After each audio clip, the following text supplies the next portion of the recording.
أسمعت يوما في نشرة أنه بعد زلزال مال الهرم؟ أسمعت بعد كل ملمة أن شعب مصر وإن اهتز انقسم؟ هذه البلاد التي قالوا عنها دائما وتد العرب لا تنتسب إلى أحد، بل من أرضها بدأ النسب.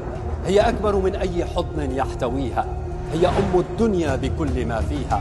من عمر هذه الدنيا وأرضها عامرة، فلا تقلق، هنا القاهرة.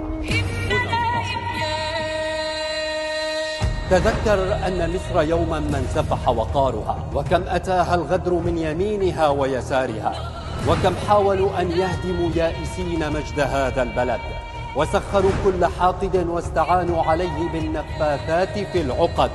فرتل في مصر كل والد وما ولد، ومن شر حاسد إذا حسد. ودائما ما تنتصر وتتلو هذه الشعوب الثائرة بيان رقم 1: لا تقلقوا، هنا القاهرة. هنا القاهرة.